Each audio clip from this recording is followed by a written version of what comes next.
With a purposeful grimace and colorful frills, he makes his way to a mountainside. He picks up a bus and he throws it back down as an Ultraman stares him down. Whoa! They say he's got to go. Go, Jiris. And guess what? This Jiris was man-made, so Foley of man. Yes, that works. It works. Yes, thank you, Blue Oyster Cult, for making such a fantastic fifth album. That's right. We are here to discuss Ultraman, the original series, episodes 9 through 12. And no, that is not Godzilla, though it looks very much like him. Oh, we'll get to that. And believe me, I will have a soft spot to discuss about this one, but here we are. Here we go. First of all, everyone, welcome. I hope you're having a wonderful start to your week. My air conditioning's not working, unfortunately, so that is a darn shame. But I did see Sailor Moon, the Super Alive, and I will be posting a vlog of that. So, hang on to your patooties because, it will be uploaded on our sister channel. And yes, we are 1/3 of the way through the original Kamen Rider, as we are about to be, 1/6 of the way through. No, hold on. Let me think. 2/7 of the way through the original Ultraman. Something like that. Ballpark. Yeah, something that ballpark. Yeah. So, here we are. Here we go. We start the episode off with a hurricane. Rock you like a scorpion. But yeah. Wait, hold on. No, hold on. We start ourselves with a scorpion rocking you like a hurricane. There we go. No, but there is an actual hurricane at the start of this episode, and a bunch of Boy Scouts survive. And they're actually working really hard to rebuild stuff. I'm like, good for you, being the go-getters that you are. Indeed. Yeah.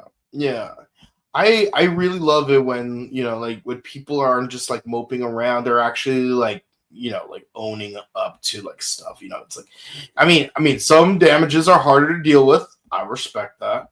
But, when you can do something, you do it. And I'm impressed that these kids are doing it. Mm-hmm. Yeah. Meanwhile, we find seismic activity nearby. So, obviously, the SSSP has to investigate. Yep. Gee, could it be a kaiju? Would it be surprising if it wasn't? And honestly, I noticed this is a recurring theme a little bit in between the first and last episode of this review. It's like, what are the odds that these two completely separate disasters are somehow linked to each other? Maybe. Yeah, because they are. It's kind of crazy. Yes, our main characters, though, they're making fun of Arashi a little bit. I'm like, so he's supposed to be the Hori of the season? I guess. I mean, or is Hori supposed to be the Arashi of Tiga? Well, Arashi better get married within the next 26 episodes, or I want my money back. So, can we say for this season, Arashi is love, Arashi is life? I hope he gets more character development. Because as we all know, Hori is love, Hori is life. Yeah, absolutely. Yes, so Arashi better be love. He better be life. It's because we already established that Ida is definitely the what's it called? The Shinjo. Yeah. In all the not so fun ways. But hey, you know what? I love that a certain female member of the squad isn't saying a single word about lipstick or dolphins or Hayato. No. Yeah. So good on you. Like I bet you like sweating like that meme. Like it's like trying not to like mention so and so for like 3 seconds. It's like good for you, girl. Good for you. Oh yeah, Fuji. Yeah. But yeah, so we got a construction crew and they find, oh look, what a surprise. A kaiju. Oh yes, But Gabara. yeah. Which if you look closely at the suit, it's another repurposed suit of Naranga, who we talked about in a previous podcast. Yeah.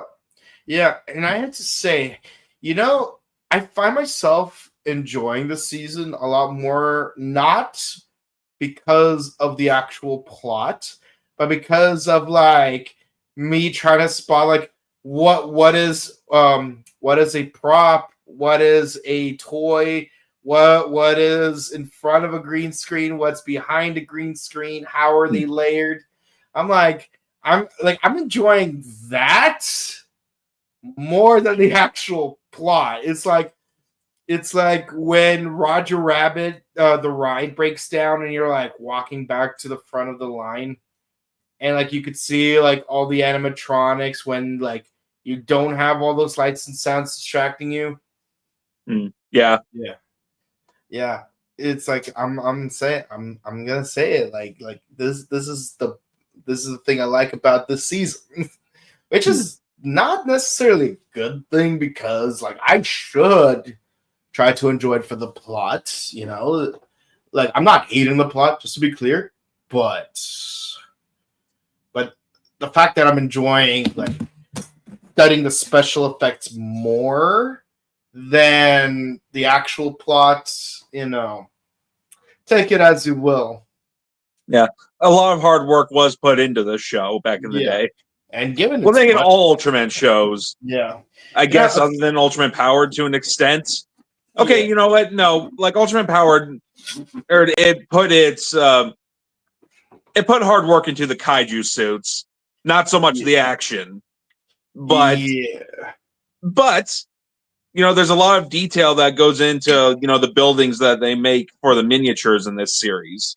Yeah, I'll say this. The singular thing that drives me to want to watch Ultraman Powered is Kane Kosugi. Ninja Black, Jiraiya. Remember no, not the metal hero, the guy from Kaku Ranger. Yeah. It's like guarding the Hayato family.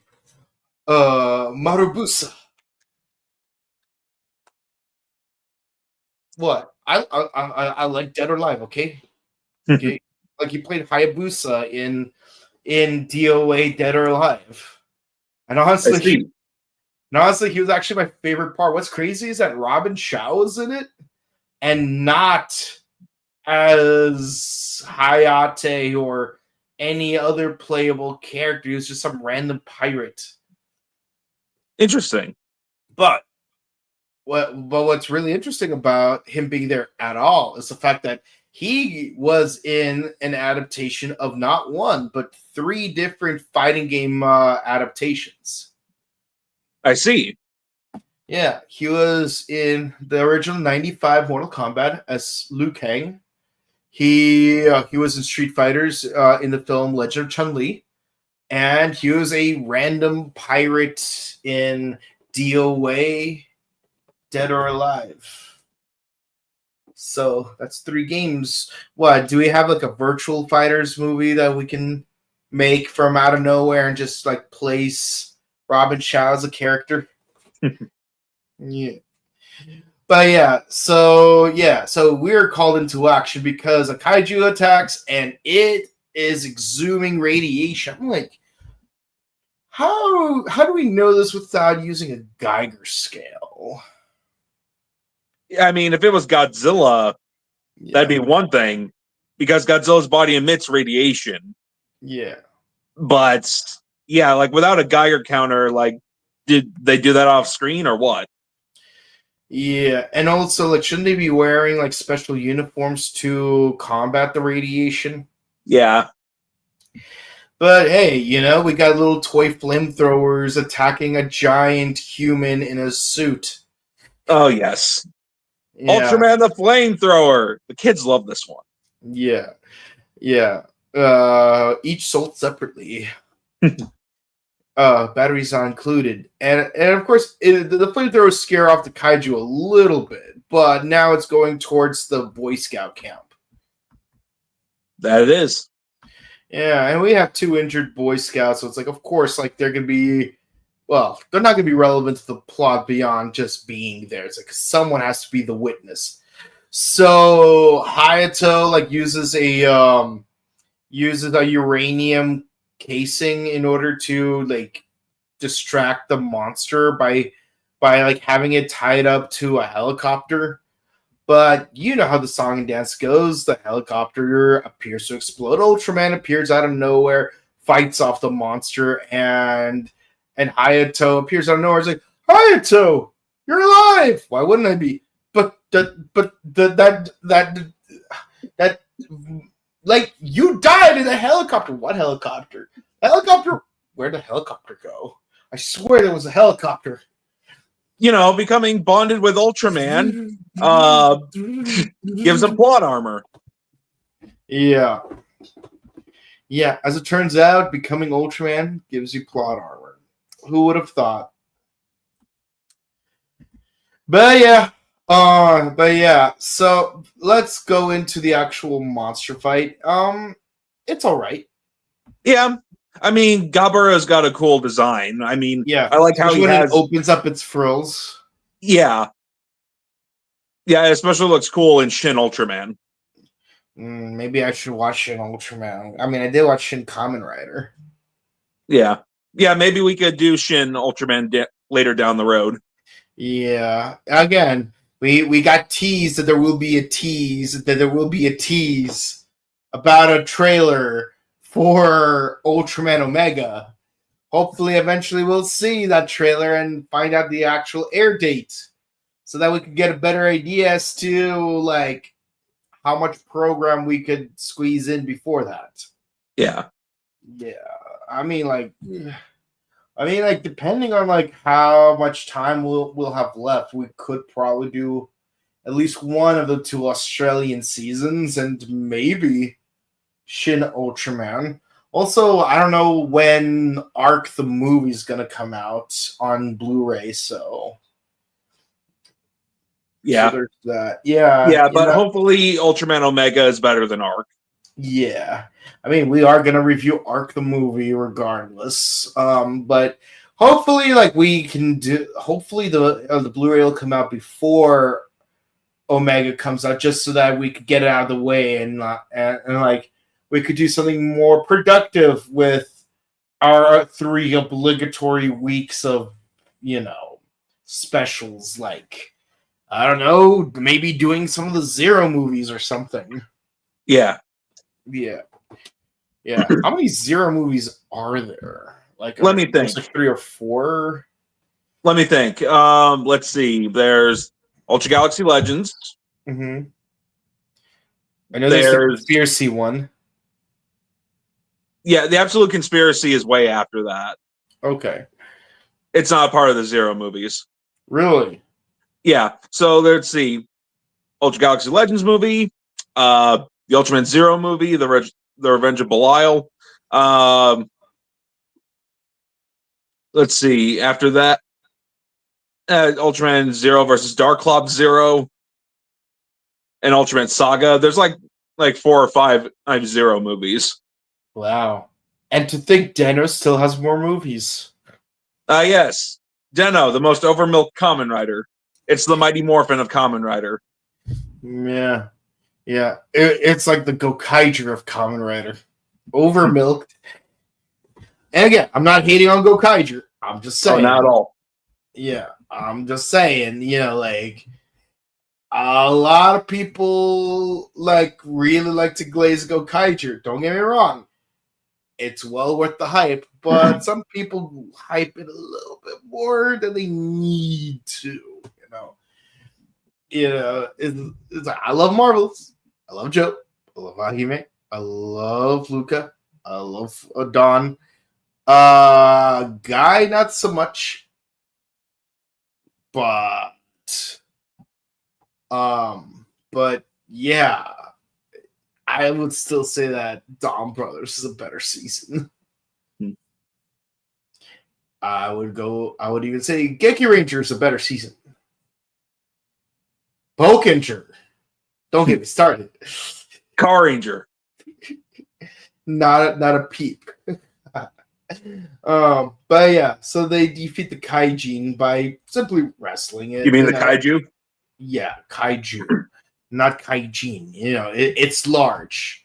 It's not an inhumanoid. It's an beastonoid. Yes, that's a word I just made up, but totally checks out. Yeah. So yeah, he defeats the monster. It's like, oh, there's our boy Hayata. Like, what are you doing here? I thought you died. And of course, the two boys are speculating. Wait, is he like Ultraman or something? No, they know too much. They know too much. Yeah. So they distract the kids by giving the entire camp candy, because of course nothing keeps kids quiet like diabetes. Yes, if they get diabetes, they'll eventually die off. Yes. Yeah. Now, next episode is the one I find the most entertaining. Yes. I've been waiting to talk about this episode. Take the lead. Yeah, well, if you insist.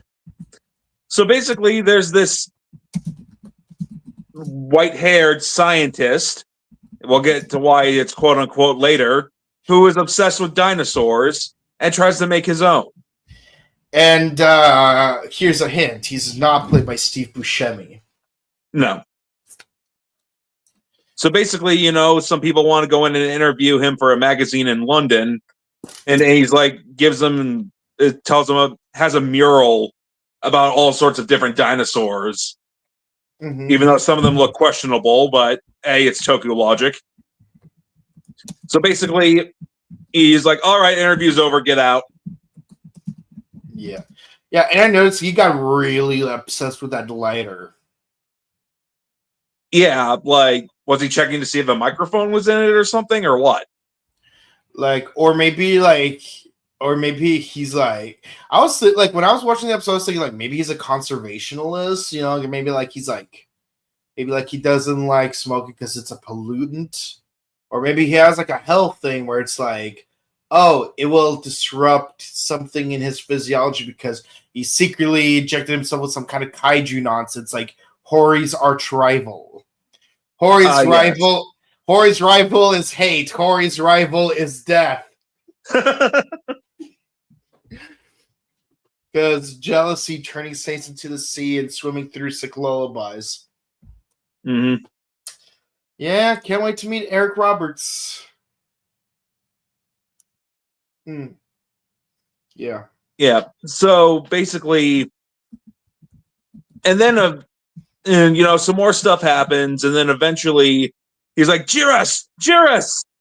And then a very familiar looking kaiju shows up. Where have I seen him before? It's not like he has 38 movies. Yeah. At the time.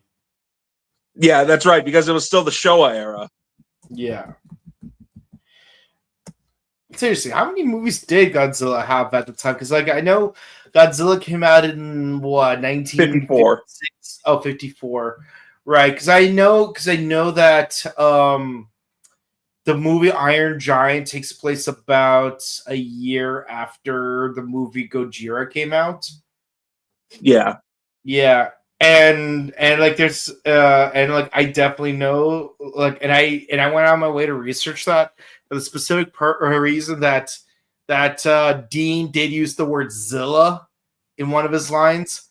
Like, what are you like I forgot the actual line, but it was like, so what are you, so and so Zilla? And I'm like, wait, Zilla's a thing? Like back in the 1950s? Hold on. Because like I really needed to look it up because like I know Iron Giant came out like after the 98 Godzilla movie did, but like I needed to be extra sure that like what's going on here? Are we being like culturally correct here? It's not like a pink hair person in World War II or having children's trading cards in the War of the Roses. Yeah. Let's see. To answer your question about how many Godzilla movies were there at the time of the original Ultraman, I believe 7. Let's see. 1954, Raids Again, King Kong versus Godzilla, Godzilla versus Mothra. Well, Mothra versus Godzilla. Yeah. Ghidorah the Three-Headed Monster. So that's 5. Yeah. That's 64. Then the next I got year, it right here. Okay. Okay. 1, 2, 3, 4, 6. Arguably 7. With Ebirah, Horror of the Deep. Godzilla's in that movie. Yep. I mean, the Godzilla Wiki counts it. It's counted as a Godzilla movie, yes. Yes, although I have it. Although it was made by Arikawa instead of Tsuburaya. Well, they're made by Toho, so Yeah, but Eiji Tsuburaya did the first 6 movies. Mm-hmm. Yeah, he did the special effects. Yeah, I still count it as such. Yeah. And let's see, Ebirah, the Horror of the Deep came out on December 17th. So 6 or 7, we're playing a close game. Ultraman episode 10. Yeah, the mysterious dinosaur base. When did this episode air? September 18th. So yeah, there was only 6 movies at the time. But presumably trailers for a 7th. Yes. Yeah. Yeah, so obviously Jiris is a reused Godzilla suit, but actually 2 Godzilla suits. The head is of the 1965 suit, while the body from the neck down is used from the 1964 suit, and obviously they added a frill. Yeah, but he still looks so adorable. Because Godzilla is love, Godzilla is life. No, he's like I love the crocodilian design. It's so cute. I just want to pet him. It looks like he's about to play a basketball game against an ultra Charles Barkley. Well, if you like a crocodile-looking Godzilla, then you'd like the 2000 design, which is my personal favorite Godzilla design. Yeah, like freaking. Oh man, this kaiju makes me sad. Like I hate that. Like he's being used for evil ends. He's so adorable. I just want to pet him. Yeah. And then at one point, Ultraman straight up rips off the frill off of him, and then it's like it makes it even more obvious it's Godzilla. In fact, even with the frill on, when I first saw this episode years ago, I even said out loud to myself, "Is that Godzilla?" Yeah, man, Cheers looks so cute. Like he's not gonna hurt nobody. And there's a part where they have a measuring contest where Jiris actually lifts up a rock and then Atomic breathes it, and then Ultraman takes a considerably smaller rock and throws it. Yeah, it just does the Specium beam at it. Yeah, it's like, oh yeah, and also all the main characters were basically on vacation in this episode.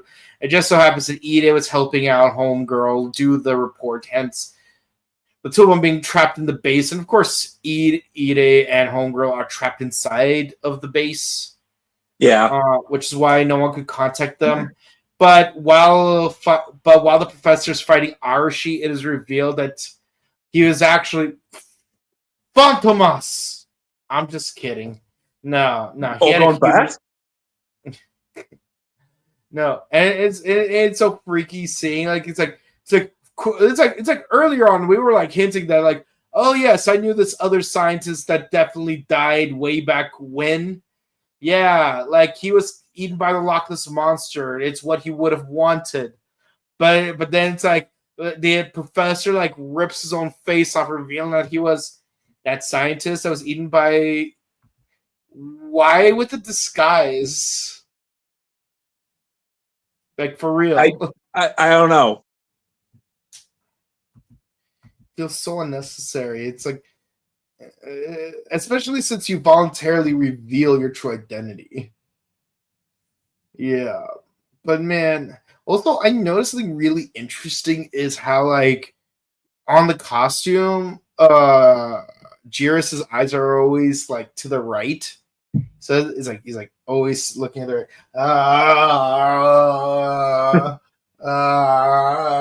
I mean, he still looks cute. It's just weird that like his eyes aren't like moving forward or in the opposite direction.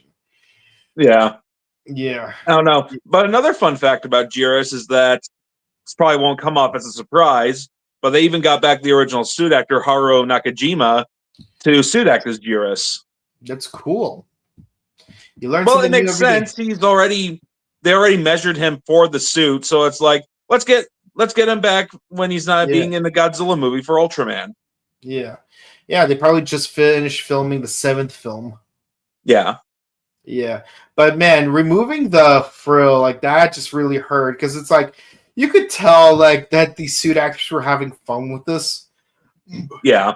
And even like Ultraman and Jirus are like just like bouncing around a lot. It's like and then like when he removes the frills, it's like he's using it as like that red cloth in a bullfight.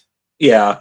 Now I'll say this though, as silly as it is, I'm not particularly fond of this because I actually have a very strong stance against bullfighting. So yeah. Oh, you do? Yeah.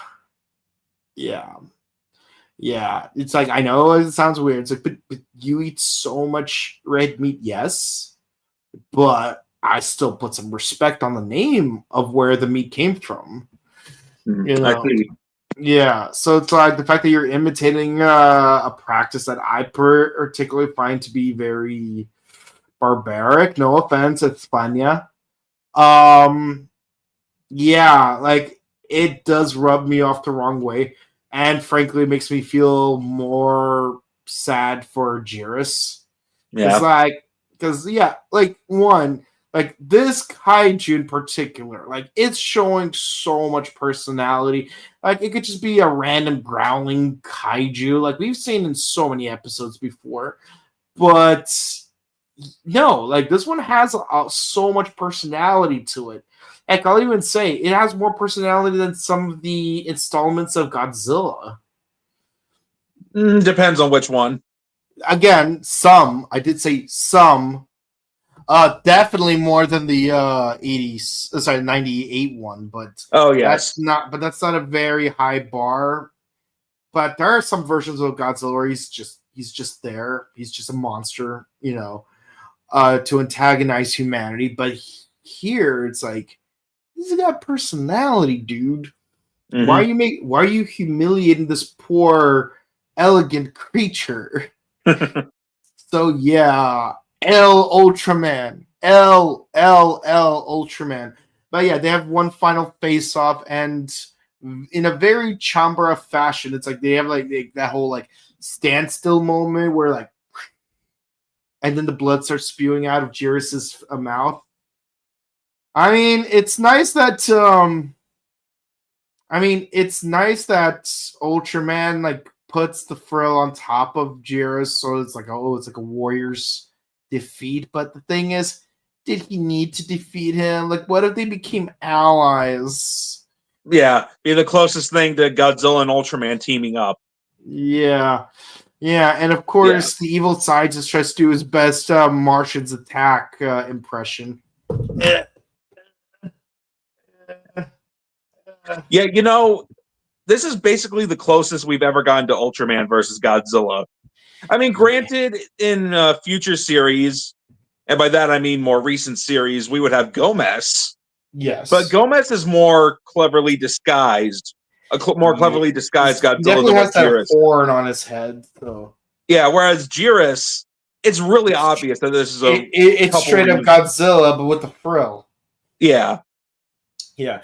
But I definitely find it like hard that like this episode ends with just like nothing happening at the end. It's like we see a ring of fire at the end fade from like, oh, the scientist is crawling towards Jiris while Jiris' lifeless body stays put. It's like we don't get like a solemn moment of like, this is what happens when the folly of man ignores history, you know. Yeah, it's like, what happened to this professor? Did he get arrested or what? Yeah. Did he die from his injuries from fighting against Ida and Arashi? It's like, what's going on? But yeah, so this would be where I stopped watching it in my original watch through. Because like I said, I only had the episodes 1 through 10 disc way back when. So I didn't have an episode 11 to watch back then. So yeah. So now we're on uncharted territory for me. But yeah, no, like the way this episode ended is just really painful. Like, you know, like I really felt bad for Jiris. The scientists F him, but Jiris is like this poor, beautiful creature making these poor creatures fight each other is simply barbaric. Mm-hmm. Barbaric. Well, come to G-Fest and I'm sure you'll find a Jiris figure there. Yeah. So like I did. Moving on to the next episode, we just see a bunch of kids having fun making a human centipede thing. Oh gosh, no. Yep. While two girls are just like watching in the background eating popcorn. Or some other obligatory snack. Yeah. Yeah, I'm trying to understand. Go ahead. Yeah. But a space rock lands on the ground. Oh my god, a space rock. What could this mean? So the kids find the space rock and guess what? It can make things happen. Like a kid wishes for cake and it turns into cake. Which actually was a cool effect how the cake appeared for 1966. Yeah, it's like reverse stop motion. Yeah, that's basically what I thought it was. Yeah, no, I like it. I really respect the effect. Honestly, like, you know what kind of reminds me of? It reminds me of claymation. Yeah, you're right. It does. The way it just transitions frame by frame, it feels like claymation. And then, of course, it turns into a piano, and like the one of the girls is like playing on it. It's like, oh, that's adorable. But some jerk just has to interfere. Don't you find it interesting how we have 3 seasons where it's like, oh, we got a power of imagination kaiju that is based on some kids' fantasies. See, we had Blazar in episode 15. We had Arc, also weirdly enough episode 22-ish, 21, 22, somewhere in that ballpark. And then here in the original Ultraman. Mm-hmm. That's crazy. Well, ideas are bound to get reused. Yeah. I guess. Yeah. So we have a college lecture room we have a college lecture room of like people discussing the space rock, and yes, one of the members of the SSP is present, but this one dude is like scheming. It's like, oh man, if only I had that rock, I would turn it into my waifu. I'm like, bro. Well, that's one way to get married, I guess. Isn't hiring a woman from Russia on a seedy website enough? They didn't have that back then, though. That's true. But, all you got to do is fly to Hokkaido and then take a boat to Russia. It's not like you're doing. It's not like you're doing a trans-Pacific flight. You're literally just one triangular island away. You just got to go past the Sinnoh region. Yeah, and then you'll find your dream Cynthia. But yes, while everyone has left, the rock mysteriously disappears. Also, there's a bleeding effect, like it's parodying The Shining. Yeah. But yeah, so I mean, it's a clever way to steal it, but still, and of course, the dude is using it for personal gain. So he creates a miniature kaiju, and he uses it to do a skit show. And the more he uses it, the more evil he becomes, and it feeds on his evil to the point that eventually, like, it becomes giant. So then Ultraman has to come in and save the day again. Yeah. But it knocks the guy unconscious. Yeah. Unfortunately, either the dude has to wake up or the kaiju needs to be destroyed. And honestly, like, this kaiju is giving off these childish vibes. Like it's dancing while it's being shot at with the spider beams. And like even when it loses its like rotating ear thing. Yeah, like it's still like dancing around like they're maracas. It's like, but then once an SSP jet flies around, it gives off the sound and it makes it sad. It's like even like goes into a fetal position. It's like, I don't even know how to feel about this kaiju. Do I feel bad for it? Like, it's like I'm not 100% clear on like what this kaiju is, but it's like. But in any case, we know that it's comprised of the stone itself, and the stone was abused by a human. Again, history shows again and again how nature points out the folly of man. Ultraman. Mm-hmm. Yeah. So, from underwater, we turn into Ultraman, and we have to fight off this creature. Yeah. And it's still goofing off, like, during the fight itself. Like it almost doesn't even, like, want to fight. It just wants to, like, glomp him, basically. Yeah. Yeah, it's kind of weird how, you've got this grown man who doesn't really act childish. I guess, to an extent, he did, because he was pranking people with said monster. Yep. But I suppose that to an extent it was kind of it makes sense why it was kind of childish, because he was being kind of childish with it. Yeah.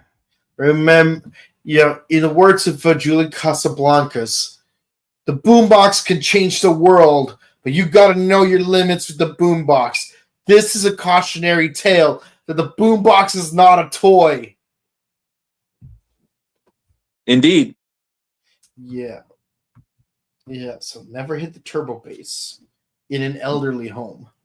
But yeah, so he fights off the kaiju, and yeah, it just turns back into the stone. Thank God. But yeah, so it's like, yeah, we got to dispose of this thing because it's too dangerous in human hands. So Hayata turns into Ultraman and brings out into space to God knows where. Hey, you know what?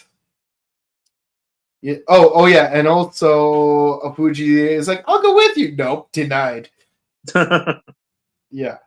Yeah, but I do find it interesting how, like, yeah, it's like, so if it flies off disguised as Ultraman, can you imagine what would happen if, like, there would be a later season where Ultraman shows up, but it's not really Ultraman, it's actually just this rock.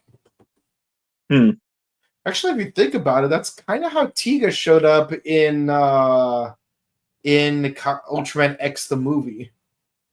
Yeah, but instead it was like one of the Barati stones. Yeah, yeah, yeah. But hey, it sure beats being trapped in Johnny's closet. Oh yes. Yeah, absolutely. Yeah. All right, one episode left. Here we go. Mm-hmm. The episode with the mummy. Yeah, very confusing episode. I mean, not confusing. Well, actually, no. There's mainly two things confusing about it. One, this episode disproves Darwin's theory of evolution because instead of saying that humans and apes had a common ancestor, it suggests that monkeys were our ancestors. Yeah, because the mummy looks very ape-like. Yeah, very ape-like indeed.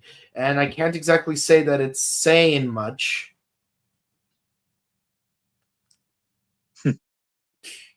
Yeah. Yeah, and incidentally, there's another kaiju inside a cave that looks like a... Well, basically, imagine if Long from Geki Ranger was a bird instead of a dragon. That's Yeah. what it looks like. Can you imagine if...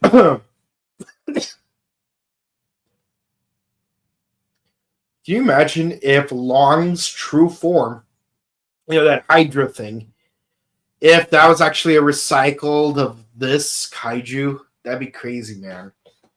Yeah, it's like, hey, Tsuburaya, can we borrow one of your kaiju suits for a bit? No. Yeah.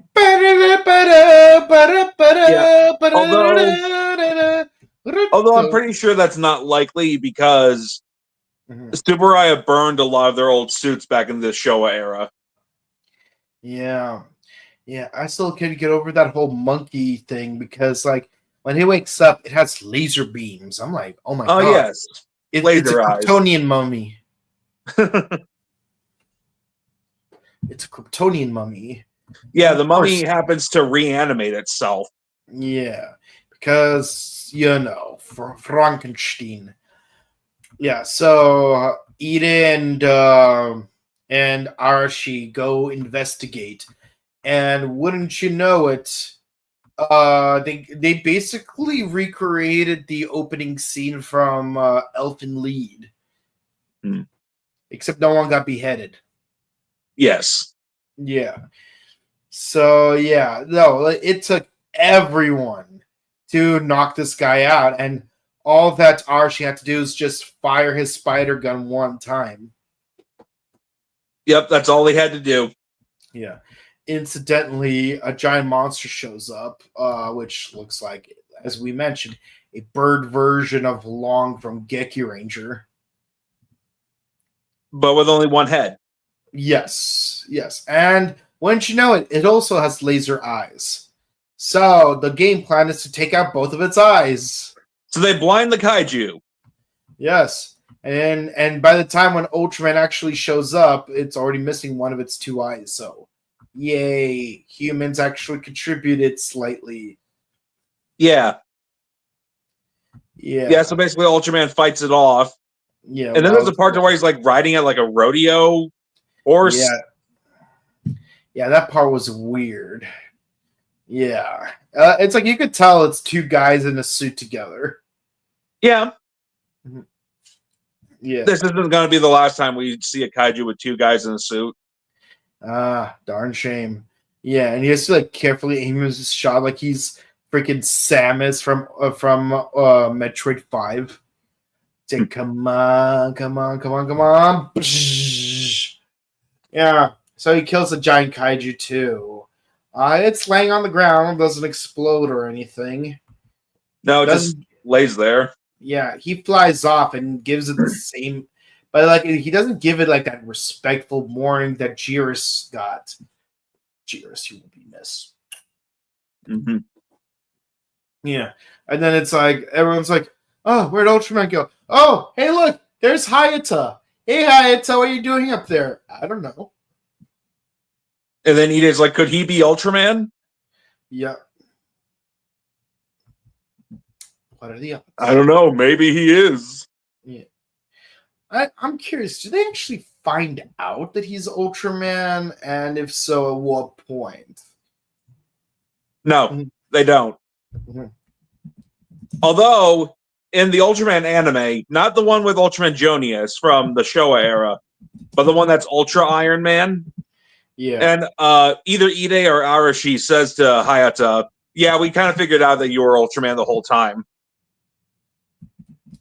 Yeah. Yeah.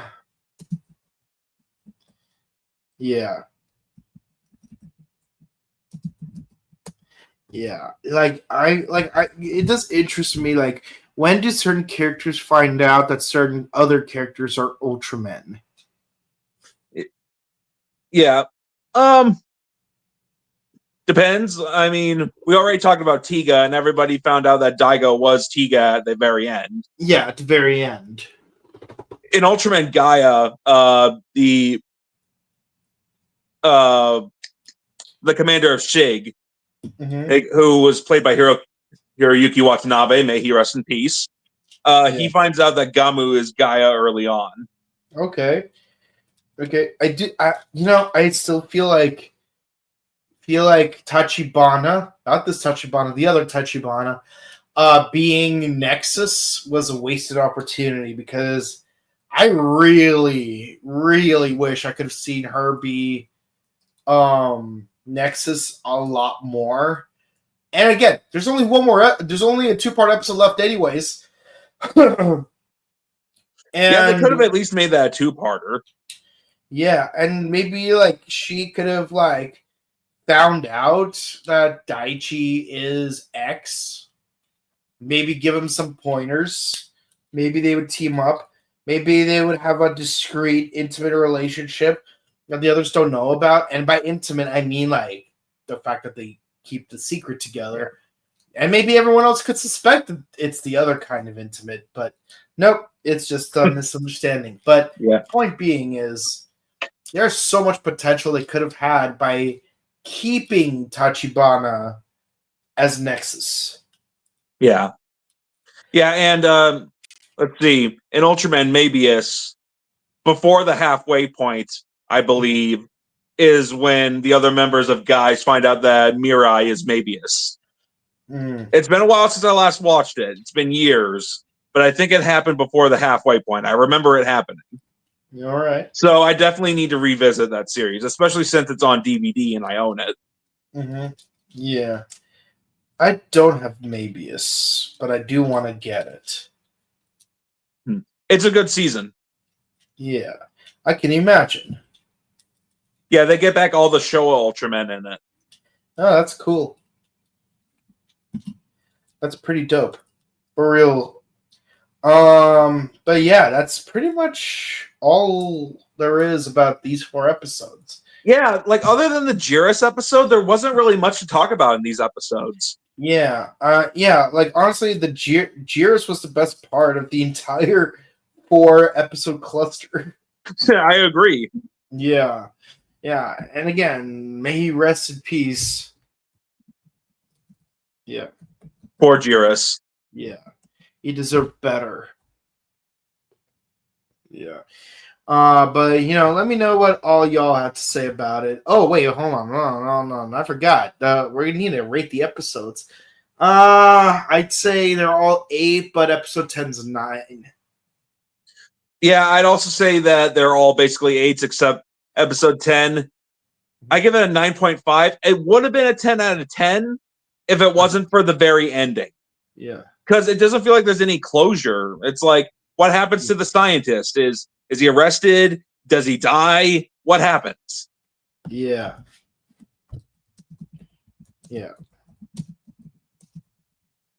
Like we don't have the closure for that. At least make it a 2-parter. Oh yeah, a 2-part with Jiris would have been interesting.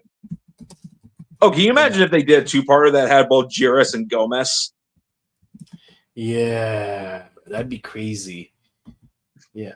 Then again, they were both made from the 1964 suit, so they might have to use another surviving Godzilla suit if that was possible. Yeah. Yeah. Yeah, that would be interesting.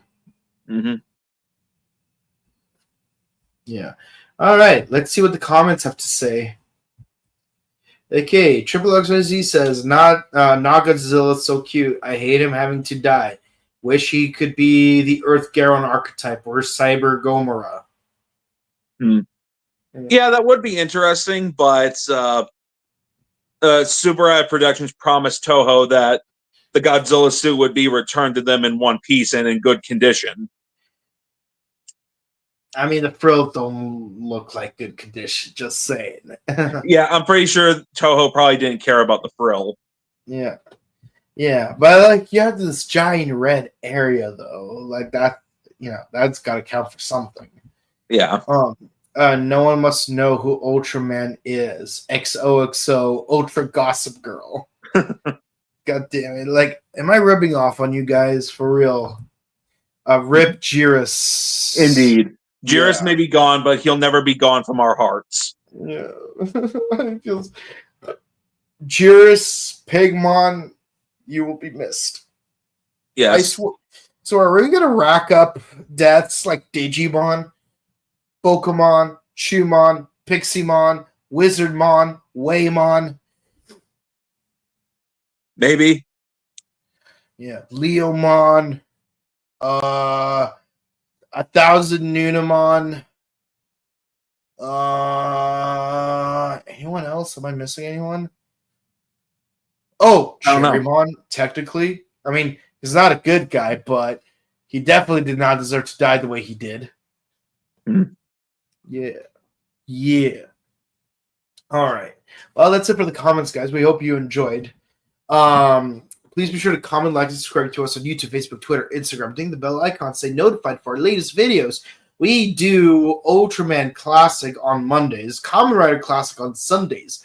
This Wednesday and Thursday, we're back to our regularly scheduled program with Kamen Rider Gav on Wednesday and number 1 Sentai Go Juger on Thursday.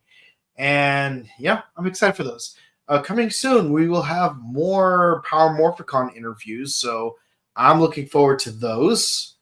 And come to our sister channel, The Buttery Show, where I will also be uploading a vlog for Sailor Moon, the Super Live.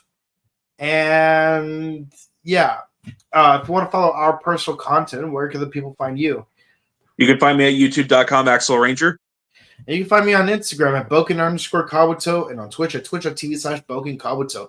And again, like for all of you coming to my Twitch channel to watch our podcast, we want to thank you very, very much, as well as everyone who's watching live on Facebook and on YouTube.